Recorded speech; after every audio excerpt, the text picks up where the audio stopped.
Hey there, everyone. Jonathan, Jared, Stephen, and I are going to be talking to you today about the Venezuelan culture and how we as teachers can use this information to be more culturally aware in our classrooms.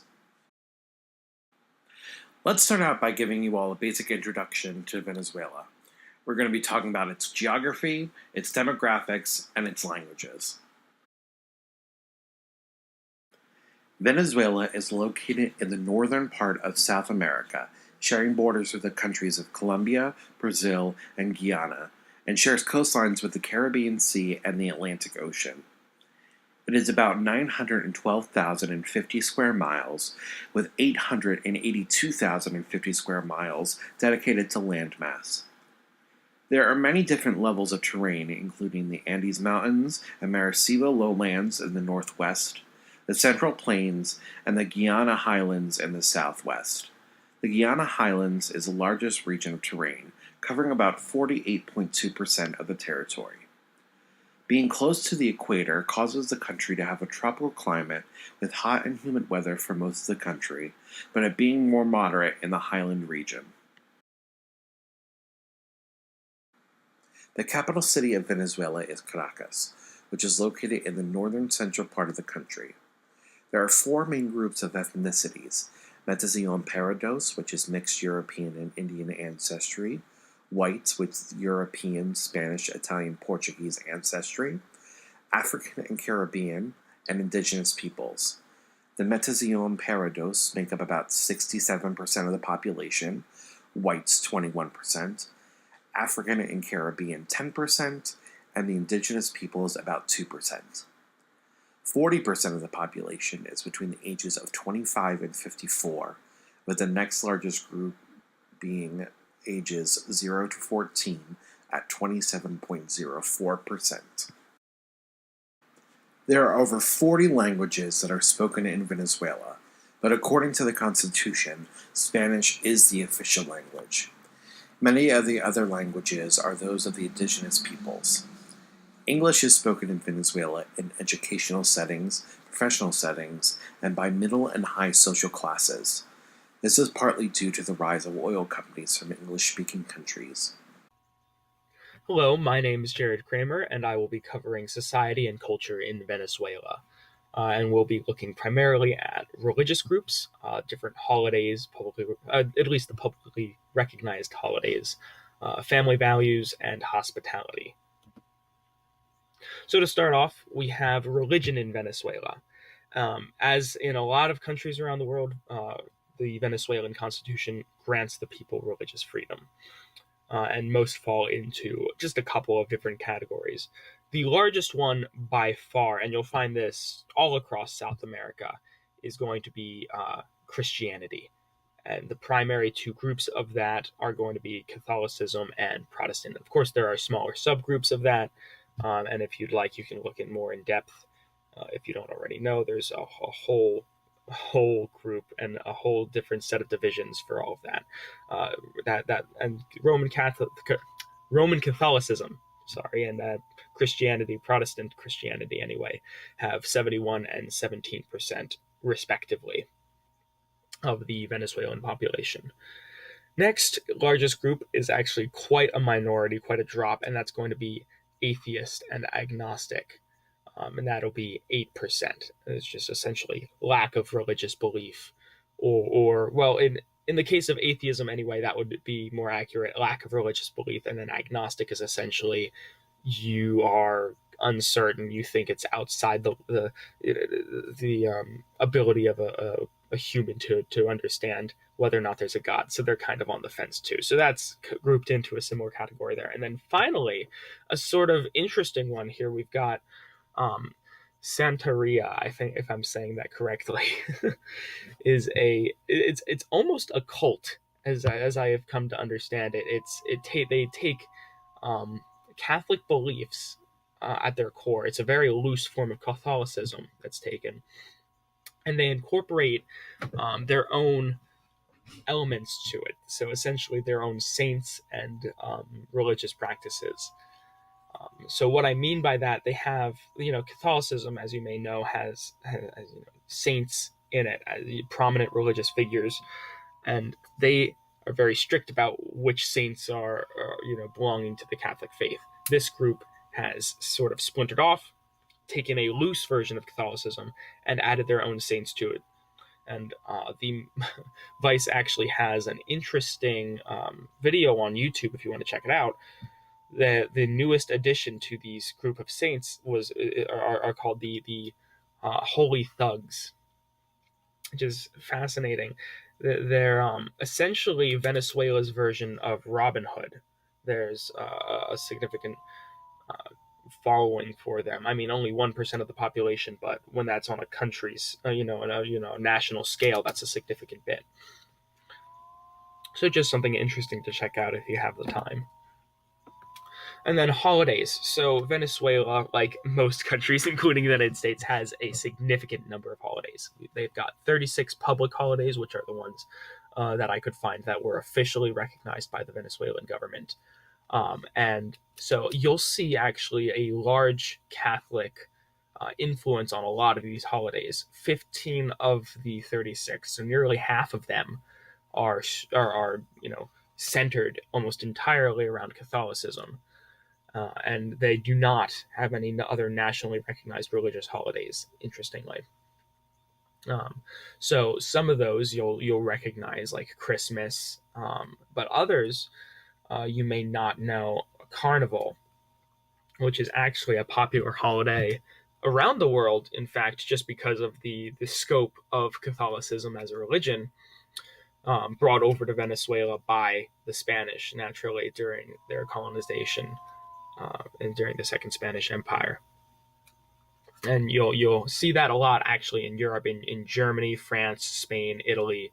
They'll all have a version of Carnival, which is the period leading up to Lent, which is also a Catholic holiday. So 15 of those 36 are Catholic. And then there's also holidays that are focused on the political history of Venezuela, similar to our Independence Day, different significant battles in Venezuelan history, and 13 of their 36 holidays are going to be focused on politics. And then finally, we've got holidays that are focused on appreciation of a certain group, be it Mother's Day, Father's Day. They've got Children's Day. They even have a Teacher's Appreciation Day, and 8 of those different sort of appreciation days in total. And what you'll find with a lot of these holidays, interestingly enough, is that they share the name with the American version of the holiday, but a little, some of them will share the name. So, you'll have Mother's Day, Father's Day, you'll have Christmas, New Year's, Labor Day, but some, like New Year's, for instance, their New Year's Day and New Year's Eve are holidays that share a name but have a different meaning behind them. So not only are they celebrating the beginning of the year for New Year's Day, but they're also celebrating the end of a civil war. So something to keep in mind when researching Venezuelan holidays for your Venezuelan students. Make sure that even if the name is the same, that the meaning behind it is the same, or at least that you understand the meaning behind it if it's not the same. All right, then we have family values. And so a lot of the times in South American countries, you'll see these cultural similarities. And one of those is the reliance on a family structure. It's the backbone of their society, the backbone of their social structure. And it forms the basis of stability. It's a support system for a lot of them. And you'll see that a lot during difficult times. The entire family is expected to help, and that means the extended family. So not just your brother, sister, mother, father, but your grandparents, your cousins, your second cousins, however removed, are expected to come together and help. And this kind of plays into their living arrangements. It's very common for families, if not to be in the same house, then to at least be in the same town or village as one another. And Venezuelan values dictate that that family is taken care of, by the younger parents, younger children. So elders, grandparents will often live with their children, which, while not unheard of in the United States, is not at least I think, not very common. Nepotism, and as frowned upon as it seems to be in America, is actually accepted as a good thing in Venezuela. It's seen as a display of trust, and kind of symbolic for trust in importance. It's putting trust above potentially quality of work, which is interesting. It's a weird concept for us to think about, but in Venezuela, that's considered a good thing, and you can see that actually a lot in their government positions. Um, Finally, we have hospitality, and Venezuelans pride themselves in their high level of hospitality. So you'll see a lot of Venezuelans when they have guests over just doing whatever they possibly can to make that guest comfortable. I mean, the Venezuelan economy, while rich in things like oil and natural resources, the people themselves are generally not wealthy, and even so, they will still go out of their way to provide everything they have to try to make their guests comfortable. And down here, I've provided a link. I know you probably can't click on it in the video, but I can at least put it in the description as a comment or something. You can check that out. That's a missionary who went down to Venezuela, and he has some interesting stories. There's a whole series of videos that he has about Venezuela in particular, just for a firsthand account if you're interested. And he'll talk about a little bit about Venezuelan social customs. One of which that kind of differs significantly from that of the United States is the custom to show up late to social events, particularly when you're invited over to a Venezuelan's home.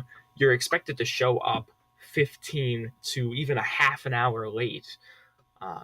It is polite, as opposed to our American culture. We kind of heavily influenced by German there. We want to show up right on time. If not, just a little bit late maybe is acceptable, but it's almost an insult. In Venezuela, the reverse is true. To show up early is to display greed. My name is Stephen Van Vechten. I'll be covering the etiquette and customs of Venezuela. When meeting someone, you always want to approach them with a handshake and direct eye contact, showing respect towards the individual.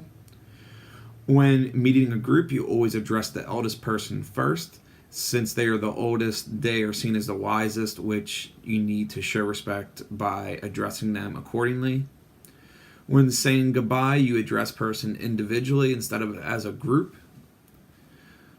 And when giving gifts, never give a handkerchief because in Venezuelan culture it is seen as unlucky. And when invited to a dinner party, you always send flowers before arriving to state that you are coming, and also to show the host that you are going to be grateful for what they provide. And when sending notes to someone, you always want to send a handwritten note. It's more personable than just simply typing one out and sending that. When dining at someone's house, always arrive 15 to 30 minutes later than invited. In Venezuelan culture, when you arrive on time, you are seen as eager, which means you are greedy. This goes against American thinking, because if you are late, that means you simply do not care about the event that is occurring. But in Venezuelan culture, you are interpreted as a greedy person, so always arrive a little bit later than what you are invited at. For dress code, you want to dress conservatively without being too flashy. If you're dressed too flashy, it can be seen as that you're trying to be the center of attention, when it should be the host who is the center of attention. When offered coffee or some other condiment, you always want to accept it. It is a sign of hospitality, and also that you are engaged with the host. So, table manners in Venezuela, the guest should always wait till the host tell them where to sit. This shows respect to the host and to their environment, that they are in control of what's happening. It's customary for everyone to say bueno provecho, which means enjoy your meal, before taking your first bite. The host will always make the first toast before you take a sip of your drink.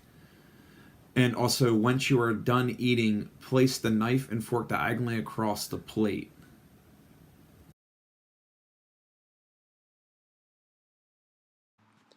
Eye contact is very highly used as a way of showing interest in what is being said by another person.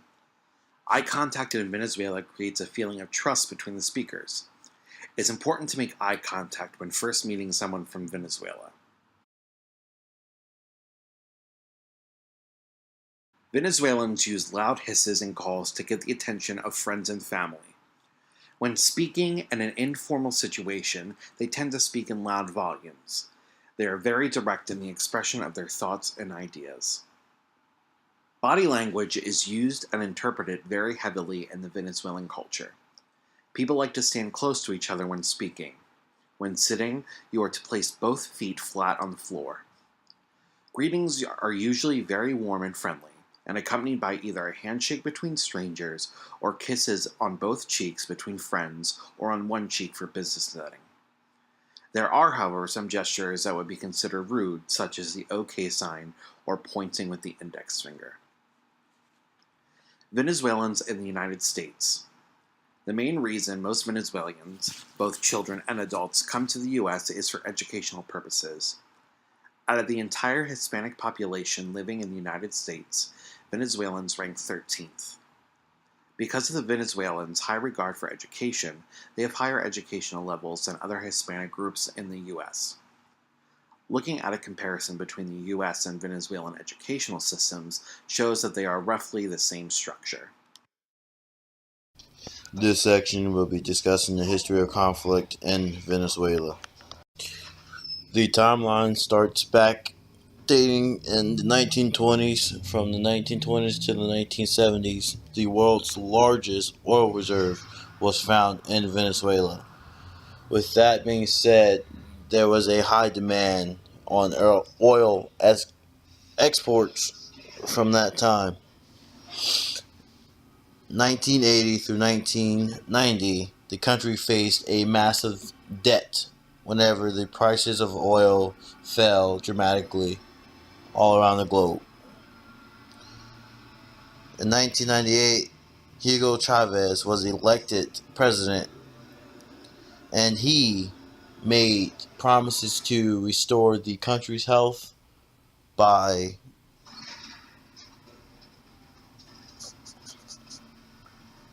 improving the oil's wealth and the surrounding economies. In 2000, Chavez expanded social services, but the oil was still on a steady decline because of corruption in and around the country. In 2010 to 2012, an attempt to make an economic reform failed, causing there to be a steady decline still.